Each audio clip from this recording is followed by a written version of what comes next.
which treats and handles abuse cases and victims. I'd like to say welcome, Roel. Yes, well. You had a little struggle finding the parking and all that, but thank God you made it eventually. Okay. Now, listeners, we welcome you to interact with us as we proceed. If you have questions or remarks, give us a call on the studio line 020-737-1619. Now, Roel, please can you tell our listeners what is meant by the expression substance abuse? What are we really talking about here? Well, substance abuse, that means that you take drugs, and well, that you run into problems with it, and that you abuse them.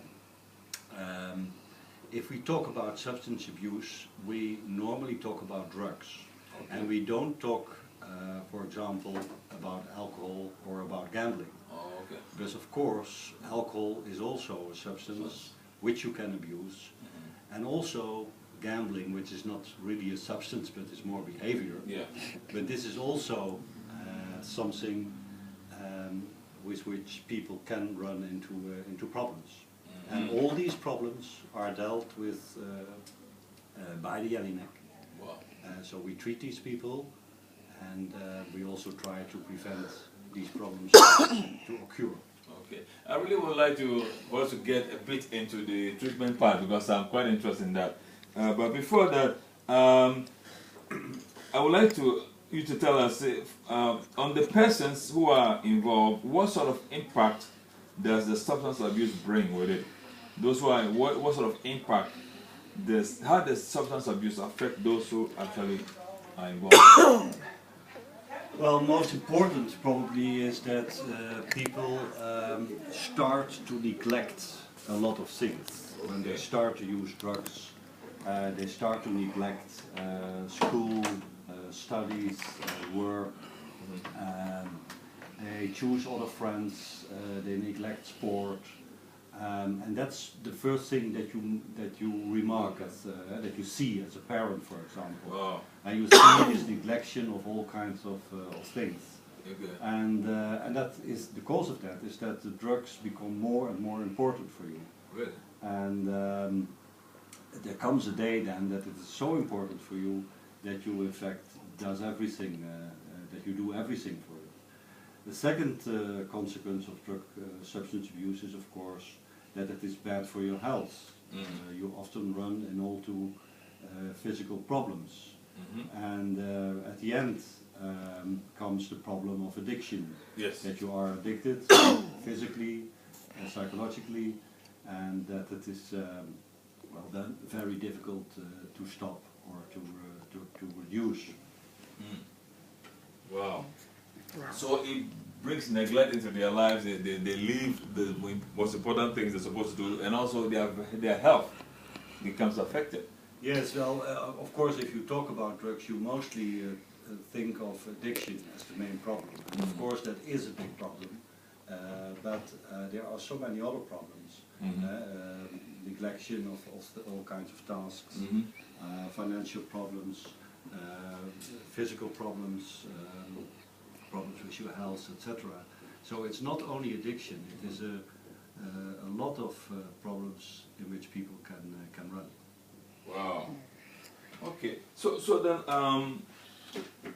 from your work so far, what has been the major cause to people getting involved in drug abuse? What is it that leads them to begin to abuse substances? Well, you can make a difference between why people start with drugs and why people continue to use drugs. And if you talk about starting with drugs, then it's often curiosity, it's often friends which you meet, it is often that you want to be a tough guy, that you want to be, well, I dare this to do, you know, this kind of things. Yes. So it has often to do with liking people, and for example, if these people like drugs, then there's a big chance that you also start to use, because you want to belong with them, you want to be with them, and they make fun, and you think I also want to make fun. And it also has to do, of course, with adolescence, becoming independent, Yes. becoming different from your parents, and wanting to make decisions of your own. And all these things makes that people start with drugs. And then there's, of course, why people continue. And sometimes drugs have a big influence on people because they have a lot of trouble in life, with school or with their education or with their future. And then they find out that if you use drugs, well, you feel well and you feel okay. Yes. And well, you don't have to worry, you know. And then maybe there's a chance that you do it again and again and again. And that's the way it often goes. And of course, it is very important to realize that if you use drugs because you already have some troublesome life, this troublesome life will continue. Definitely, will continue. Drugs is never a solution, Yes. of course, for troubles people have. Wow. Wow. I'm just wondering. So which category of people are most vulnerable? Because I don't expect. Let's assume that I'm growing up as a teenager, as a young person. I have some friends who are trying this. I'm wondering, is it just because I'm in that group or clique, or because I'm a young person and I'm being adventurous? Would that make me want to try drugs and get hooked up to it? In other words, I mean, is everybody really, really vulnerable to this thing? Or some people are extremely vulnerable than the others? Can you throw some light on this? Yes, but I think some people are more vulnerable, of course, And what than makes other them? people, and this has to do with well, making your own decisions, making your own choices, and maybe you were quite convinced of your choices already in those days, that you want to be somebody, want to do this, want to do that, and that you already conclude for yourself that drugs well, didn't fit in this lifestyle, or didn't fit in these choices. And some people are more, well, they are more thrill seeking also, and they want to experience things, and they want to be independent. And of course, what I told you before is sometimes you want to belong to some group or to some bunch of people. You want to belong to them. Yes. And they do nice things, Yes. and you like them, and you like their clothes, and you like their looking, and you like their music, and so you join them. And well, if you join them, sometimes, well, if they have bad habits, then you start to pick it up, and you start to behave Like them. like that. And so it is not always that parents sometimes think, well, they push, they want to convince my son or my daughter that they should use drugs. That's not, in most cases, it's not that. It is, in most cases, it's because this young boy or this young girl wants to belong to them, and maybe it has fallen in love on somebody, you know. And if you fall in love on somebody who also uses drugs, well, that is of course a risk. But now this is an issue of concern, and a lot of study has been done on this kind of problem. You know, it leads one to wonder why some people would want to adventure or venture into this kind of habits. Because some people have reasons. They say, well, people's upbringing may be a problem. If a home or family is dysfunctional, maybe it's a reason for people to end up in drugs. But I remember when I was in secondary school, I had two colleagues. They were brothers, two brothers in the same class, older and a younger brother in the same class. the older one, they were actually, their father was a reverend minister. Mm-hmm. He was also a senior police officer, so they was from a good home, you know. And this guy became a bit wild, you know. He was trying everything, sex and smoking, and even I think he did some drugs too.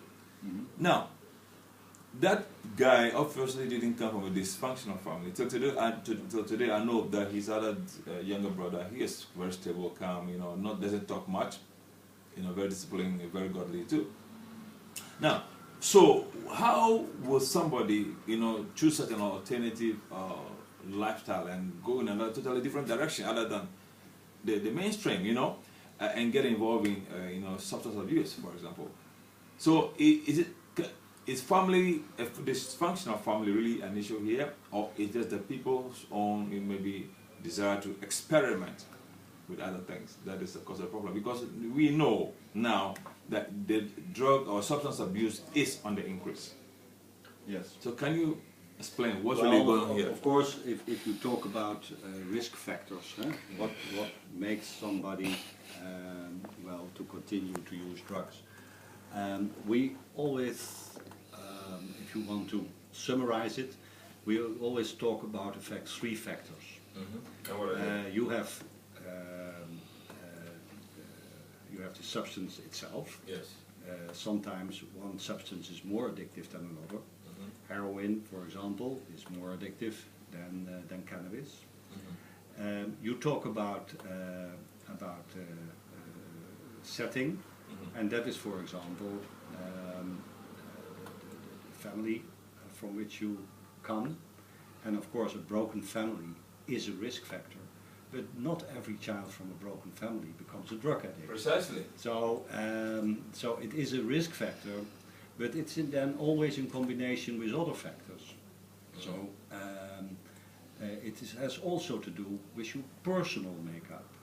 And if you are, for example, a very shy person, or you are, for example, a very anxious person, or you are a person who can't enjoy life really, you never enjoy life. You never be happy, in fact. And if all those factors combine, and then you start to use drugs, then of course a drug can have a tremendous influence. And then all these things can happen. I always say that if somebody goes very well on school and with sports and has a lot of friends, Yes. and feels good, you know, feels happy with life, well then the chance that a drug takes a place in his life is very, very small. But if somebody is going bad on school and he has no friends and feels bad and well, and then comes in an environment where drugs are available, Yeah. then the chance that it goes wrong is of course much bigger. Wow. So it's a combination of factors, combination of things, why one person becomes addicted and another not. Now, And so it's always difficult to say what exactly happened with some person. And now in these days we also pay a lot of attention to your physical makeup. Yeah. Because I think you have to admit that some people are, just because of their physical makeup, more vulnerable than others. Oh, can you tell us more about that? So if you have certain genes, certain in your brain is a center which is called a reward center. Yeah. And this center makes you feel good. And for example, after you have eaten, or even after sex, for example, you feel good. Yeah. And the reward center in your brain plays a part in that. Okay. And for some people, this reward center doesn't function good, you know. And so if people use drugs, then this reward center is boosted by the drug, you know. It gets hit by the drug tremendously. And for the first time people feel good, you know. And so if you have this reward center, this kind of reward center, and you use drugs, then for the first time you feel good, you know, and that of course is a very big risk factor to start to use the drug again. And for some people, well, drugs have some influence, but not that big, you know, because the reward center is already functioning in a good way. But for other people, if it doesn't function in that way, then drugs can have this big influence. So if you have such a reward center, if you are in a broken family, if you are not doing well on school, if you don't know how sports, if you don't have that many friends, if you feel uncertain about yourself, if you feel insecure, if you are a little shy, if you are, you know, well then you're vulnerable for drugs. I would like to pick on that what we were saying earlier. You mentioned some people who are at risk, who are vulnerable, you know, to becoming abusers. Now, if it's there's a concern about things like this, do you have a way of identifying quickly or ahead of time people who might be, say, risky victims in quotes, and so then you watch out for them. Okay, if you identify the characteristics of people who could become victims, then you see that in some people, for example, then are you able to, you know, identify these people and keep an eye on them to make sure that they don't go in that direction? Do you understand my question? Yeah. Yes. And I think this is very important because you were talking about prevention now. Yeah, What prevention. can you do to prevent? And of course in schools you have the possibility to do that. Yeah. And so that's one of the things we do. It is important in schools that people, well, get some information about alcohol and drugs and about the risks, etc. But it's also important that teachers knows how to identify these students. And it's often difficult, but in general we say if somebody is functioning, well, if his functioning deteriorates, if it becomes less, if his school functioning is getting there, you always should have a talk with him and try to find out what can be the causes of this. Yes. And so that is one thing you can do, that you make people more alert on people who start to function in a different way. And then you can talk about it. The same we do with youth care centers. So we train all these people how to identify and how to recognize and how to drug abuse. Yes. And try to find a way how to deal with it. And you know, sometimes, and this sounds maybe a little bit strange for you, but sometimes people can also exaggerate, of course. If somebody is using, well, let's say 2 or 3 times a month cannabis, you know, only in the weekend. Well, this is, of course, it's better that it doesn't happen. But if you exaggerate, then you also run the risk that such a person says, wow, they will exaggerate, I don't want to talk with them. So, you know, you have to find the right way of talking to them, talking about the risks, talking about the choices he makes. And so that is where we train people in schools, in youth centers, etc. What did you mean by the exaggeration here? I didn't understand. What are they exaggerating? Now, is it sometimes you can talk about drug use and Yeah. you can talk about drug abuse. Okay. And this is not completely the same. Same. Yeah. Of course, the best choice is that people don't do drugs.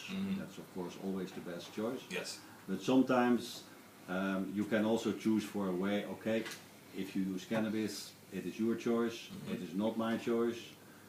But if you use it, take care that it doesn't influence your school, that it doesn't influence your sport, that it doesn't influence your work and your friends, and that you, for example, only do this once or two, one time in the weekend, for example. So take care and know what you're doing, and know that it can get out of hand, you know. and be critical on yourself. And sometimes that is a way young people accept, you know. If you talk like this with young people, then they accept it. And if you exaggerate, that is what I mean. If you exaggerate, oh, you shouldn't do it and never do it, and I break your bones, and well, then you run the risk that you lose contact. You know, and you should always have contact. And that is of course important. Well, listeners, if you're enjoying this discussion, you're following it, you have a question for Mr. Kessemarkers, give us a call right now on the studio line 020-737-1619. Our topic today is substance abuse, the personal impact and the social costs. Now, we get into the social costs of this kind of addiction. You've told us about how it affects people, their performance goes down, they lose interest in, they neglect the everyday things which makes life meaningful. They stop these things, and also it affects their health. That's a huge cost, I must say. Now, can you tell us, give us some idea of how serious this is when you compare native Dutch people to migrant people, migrant Dutch or migrant, let's say the native Dutch with the migrant Dutch. Do you have any indication of how bad the use is or abuse is, in these two categories? Yes. Well, I think if you talking in general, then you can say that the boys and girls from Dutch origin, in fact, use the most. And then you get people coming, for example, from the Caribbean area. And then you get people from Morocco or Turkish people. This is in general. And what you also can say in general is that of course, religion also plays a big part. If you have an Islamic background, then the chance that you use drugs is, well, less, because you are not allowed to drink. Girls coming from Islamic countries, well, they don't use tobacco, for example. They hardly use tobacco, so they don't use cannabis also. The men, they use, well, the first drug of choice is cannabis. But it is less than people from Dutch origin. And well, coming from Africa, of course, I think alcohol is a risk. Some countries we know cut use, from Somalia, Ethiopia, there's a cut problem. So there are some differences, some preferences of drugs, and yes, but this is the general. So picture. The general picture, and yes, so being from an Islamic background is a protective factor with this respect. Wow, that's awesome. Well, listeners, if you have a question for us, give us a call on the studio line 020-737-1619. Well, let's take one quick question and then we will take a very, very short break. Now, what is the cost to society in general of people who are bound by addictive substance abuse? Sorry? What is the cost to society? Oh yeah, the costs are huge, of course. For example, we have once there was an official an accountant who officially made an estimation for alcohol, and he estimated that this is about 3 milliard euro. Wow. Only for alcohol. And this is also because people who drink too much, they function bad on their work also, and they are not as productive as other people. And so if you all include this, then the cost the societal costs are huge. Right. And yeah, and of course with drugs like heroin, and it is these people in general don't work. It is not necessary, but in general they are or in hospital or in drug treatment center or in prison. And so you know these people cost indeed some money. Some money. Yes. Wow. That's serious. Yeah. Okay, let's take a short break, and then we will be back to continue. In the meantime, if you have a question for us, please give us a call on the serial line 020-737-160. Mr. Roel Kessemarkers is here to answer your questions.